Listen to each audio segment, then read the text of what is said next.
people have got up and said about what they're doing. And if we don't know that, it's good to hear that. But it's always also good to hear the people who've really listened to what's going on before. And some of the comments just now I thought were genuinely conversational, people having listened to what our panel of experts here have got to say. And that's been terrific, absolutely gold in terms of information. As I did yesterday, I just want to start with this building and this society, to pick up one or two of John's points, but to say a little bit more. Just to correct her, we don't own this building. In fact, we're about to enter into a complicated releasing with all the other societies around the building with the government. So we have got that. But we do own Chelmsford Manor, so we do have a sense of ownership of heritage. With a fantastic landscape around it that we need to look after. So on both sides we're very much involved with what we need to do about that. Just to get back, and I'm very sensitive about this as somebody who's lived in Scotland, and I feel I know Scotland better than any other part of the country outside the southeast where I was born and where I've lived the last 35 years, because I go there all the time, is that I do feel that the society can and will continue to have a role to play across what we now call the United Kingdom, whatever happens. We give funds to churches for restoration, as I said yesterday, up and down the United Kingdom. And we are, in a sense, we do feel ourselves a national body in that sense. And we have 400 items on loan to museums from Inverness way down into Cornwall. And we're very proud of that and what we can do. And you know, when people ask you to give talks, you kind of set hugely ambitious targets. So when the Yorkshire Archaeological Society, because I go around the country all the time talking to local archaeological societies, said it's us in 150 years will you come and speak, I set this title of saying, you know, how the Society of Antiquaries, through the collection of its objects, has helped define regions of the country. What's the difference between north and south? And of course, then when you come to actually contemplate doing this, you think, my goodness, what am I going to say? That I will do, and I'm also talking to the Sussex Archaeological Society, and I'm going to Scotland, and I hope to get to Wales as well in the next year or so, to do my usual rounds of meeting people. The other thing, of course, about the society is that we were saying about, you know, we've got no developers in the room, we've got no maybe financial experts who are here simply as city people, but of course amongst our fellowship we do have that. They're scholars as well, but on our committees I'm absolutely amazed by the kind of expertise from the city, from people who run businesses, can bring to our committees as a disinterested fellow and giving of their free time. So that we are somewhere that is a fulcrum for all kinds of expertise that we should use and exploit for the heritage sector generally, and I hope we will. And as John said, with his help, I have been pushing tremendously for more public access and education, not just through the exhibitions which we took round the country. Some of you know our exhibition went to Sunderland and to Stoke, and to Lincoln and to Salisbury, but also by taking our collections to America and thinking about some access to this building and showing some of the key things we've got, like the third copy of Magna Carta, etc., that tell a kind of national story which we have been part of and which we have very much helped to define. So I hope that in terms of the skills base, the Society can go on doing that and will have a role in the future, and how wonderful it is when we bring these different bodies together to talk, as we have the last few days. Just moving on to some of my thoughts about here. I'll start with buildings. I'm an architectural historian, but I'll move outwards from there. I took issue a bit yesterday, the one thing I've said, with this notion that's come up that, you know, the country's body of listed buildings and sites open to the public, run by English Heritage and by implication too Historic Scotland and Cadw, is somehow a collection. As if it's things around the walls in an art gallery, but it's also about, as I said, the environment around them and the sort of things that many people have raised about their immediate environments, which are very, very important. I think that in the rethinking of all that, we may want to rethink what that body constitutes. And I was fascinated particularly by a discussion about 1960s buildings, because my university was the first of the 1960s new universities to be listed more than 20 years ago, not just one, but 7 buildings, which I think are very distinguished. And I quite believe that because I have to do something practically every day to stop the university putting up signage or doing all sorts of things, because like everywhere else, so many services in our institutions are now privatised, and keeping an eye on that's very, very important. But I think what English Heritage have particularly tried to do is the sensitivity with the listing of the petrol stations, whatever, is that we're in a time where we sense things are changing very, very fast. Maybe all ages felt that. The Victorians certainly felt that, and maybe ages before their time. But there is a sense now that we're trying to capture bits of time, something about the car culture of the 60s, something about the expansion of that, in a sense, of what happened subsequently, that very tiny expansion of higher education across the country, with 7 new universities in the 1960s, but terribly significant about a whole generation. Preserving things in which those things took place is, I think, very important and very key. But also we've touched on the key thing about buildings, about preserving these spaces between. The things that don't actually stand out as key buildings for us in terms of their quality and what they represent about their time, the townscapes, the bits between. And I hope at the end, because I'm going to move more and more as I make these concluding remarks towards people and their involvement, to have 1 or 2 things to say about that, and ways in which we can involve people to help us decide not only what is worth saving, but ways of involving people in doing that thing. I'm very conscious that buildings change their meanings and function. I was reminded by something somebody said today, because one once heard a lot, and I won't remember everybody's particular contributions, but my school, my primary school, which I was very fond of, was demolished more than a couple of decades ago. That was built as a school, as a provision with a particular function in the early 20th century. And it lost that function as school provision was changed in the area in which I grew up as a primary school student.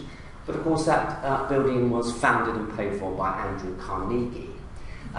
So the library is still there in Brentford, but the swimming baths and the school that came with Carnegie money have gone. Will we have a different attitude towards that now? Is he, and I think he certainly is, a figure of the past that we should celebrate. And at this time, let's go back to what we started with yesterday. We are celebrating these great figures, albeit they were male and 19th century and people from the established class, as it were. They did do heroic things, and they did strike out in rather radical ways that we must admire, alongside the suffragettes, alongside all sorts of people thinking of things radically that define the nation. And I think we do need always to remember that and see what roles we've now got to play within those things. So my point about raising the point about Carnegie and that building was that at one time it was a functional building, but there came a time when it represented something fundamental about patronage and about the endowment of buildings a century and more ago. When it comes to the role of government, and particularly those things about buildings, it seemed to be the consensus last night that government doesn't necessarily have to own buildings, but what it does have to do is provide the tax breaks, to provide the advice, and I think the key issue for us is at what point it needs to become regulation. We're all very worried about the decline of the body of expertise that surrounds some of our national institutions as people's jobs are terminated, as cuts are made. But at what point does regulation actually stand behind us to say, really, you cannot do this to something which has been decided is of value? And I think regulation and quite what that means and how it's going to be determined and what it will do in the future is very, very, I think, significant. What we also learned today was the way in which buildings, let's move away from buildings towards the materials they contained. We heard this morning about Knowle, a tremendous project funded by the HLF, because Knowle is a building, but it also has these great contents which also need care, investigation, conservation. All what's happening there. Buildings have movables which can be moved beyond them and without them, just as we have lent 400 items up and down the countries to museums. So that it is about particular cases and places of what they have and where it's best to explore and expose what those possessions are. The National Trust can send some of those items from Knowle Conserve perhaps on and put them on some exhibition. I thought, for example, and we were thinking this morning about places of education in a sense versus places of entertainment. I learned my kings and queens at 8 years old walking around the Hall of Kings at Madame Tussauds. This is the 1950s. All gone now, and Madame Tussauds will say, we are not a place of education, we are a place of entertainment. But for some of us, of a certain age, it was a place of history. And of course, Madame Tussauds herself, great sculptor that she was, look at those wax models taken from her original moulds, has a place in art history and of storytelling. And Tussauds do a little bit of that in their displays, but they are a place of entertainment. But they've loaned George IV's coronation robe to the Historic Royal Palace's dress collection, and it came to Brighton for a whole year on exhibition in the pavilion on the coronation of George IV. So that there are ways in which places which won't necessarily do that educative role can think about lending things, giving out things, moving their movables around to places that will look after them and will interpret them for a wider public. Putting the material in the right place where it can be used and worked with is, I think, very, very important. I was struck when we moved towards the other things about heritage, away from buildings, away from the movables, the art objects, the history of dress, the history of furniture, all the things that we think of as belonging to great buildings, with things like the great seed bank at Kew and other places where we preserve things which would otherwise disappear. It made me think about what is that moment of disappearance. And I wonder if actually the two things don't come together and they're actually the same. There is a moment when a building, if neglected far enough, cannot be restored or never be restored to something that is usable and will fade and disappear, as will that moment when, if there's only 5 hydrangea plants left in wherever, if you don't save one of them or save the seeds from one of them, that too will disappear. Our heritage in general and in global and in wider terms is very, very fragile. Making decisions about that is really, really, I think, very, very difficult. But increasingly moving, as I said, as I wanted to, just about being struck by us all here being thinking about the people who are involved in looking after heritage and what it is. Local energy and enthusiasms. We heard this morning about the Signal Box project in Sussex, and of course, but what I've also heard are 3 cases of people across Sussex who are saying, well, they didn't list us, and I've tried to kind of talk to them about that or give them advice about that. The secret will be whether English Heritage has a way of actually setting out a template for those other local communities who don't have the as it were, the masthead, the leading, the most famous boxes to look after, but have things which matter to them, which actually are part of their local environment. Give them the template, give them the means to look after it themselves to make sure it survives. So it's that interesting interaction between, as heritage bodies, we set out things, we do particular things with what we do, but how can we pass that on to the widest possible public so they can do these things off their own bat? And lastly, really, that heritage of the intangible that we talked about, and in a way, and we were hinting at it today with that view of, the Sony Walkman that we all carried around in the late 1980s, the intangibility, the fragility, the temporary passing nature of the media. I spent a lot of time in the late 90s, spent 4 years working on the British Galleries at the V&A, where if you go around, of course, there's that pause room halfway through, which was full of computers in 2001 when it opened, and now, of course, the public bring their own, and that space is redundant and one needs to do something different with it.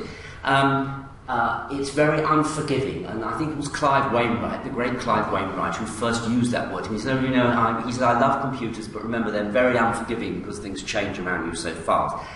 Capturing all that intangibility is obviously most suited to a digital media, digital capture, which will keep changing and which will survive. The mass of material there is an ever-changing one, and the way we access so ever change.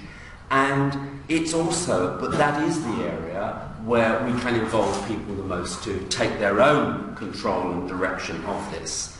And I would end, therefore, with just one comparison from my own area.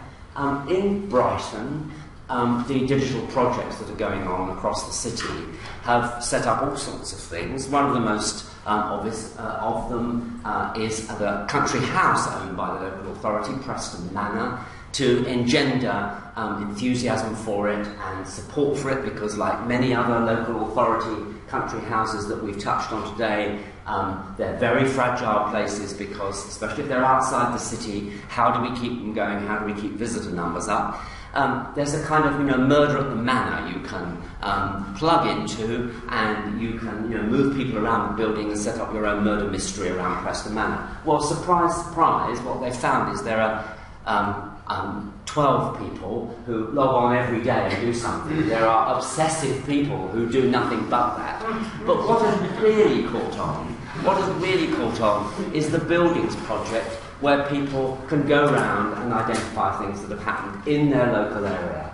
And of course, the amazing thing about Brighton is that it has this great royal history, it has a great middle-class history, it has grand aristocratic houses like Marlborough House, which Chris worked on. The Duke of Bedford used to stay there every summer. But it also has that wonderful raffish past. It also has a huge gay culture. It also is now somewhere with 2 universities and lots of transient population. So, as people are going around with huge enthusiasm for knowing that a murderer lived in this building, or, Mrs. So-and-so who founded the Elam Pie shop at the end of the road lived in this building, people have ways of adding to that, of adding to Brighton's history. These are ways in which people can take control of the buildings, and those spaces between that we've identified in so many ways today can be filled in, can be enthused about, can build up a community around them, around people who log into these systems. That's really, really encouraging. Thank you all so much for coming to the Society of Antiquaries. I hope we can go on playing a role with the National Trust, with English Heritage, and with the AHRC. And of course, as a university teacher dealing with the AHRC, I immediately see all sorts of connections and interaction that might be possible through other avenues than the grant applying ways that we go through as university academics for research grants and projects. I hope we can go on doing that and to provide a venue for that, because the Society has been for 300 years something about assembling, thinking about the past, and I hope we can widen that to ever wider audiences in the future. Thank you very much.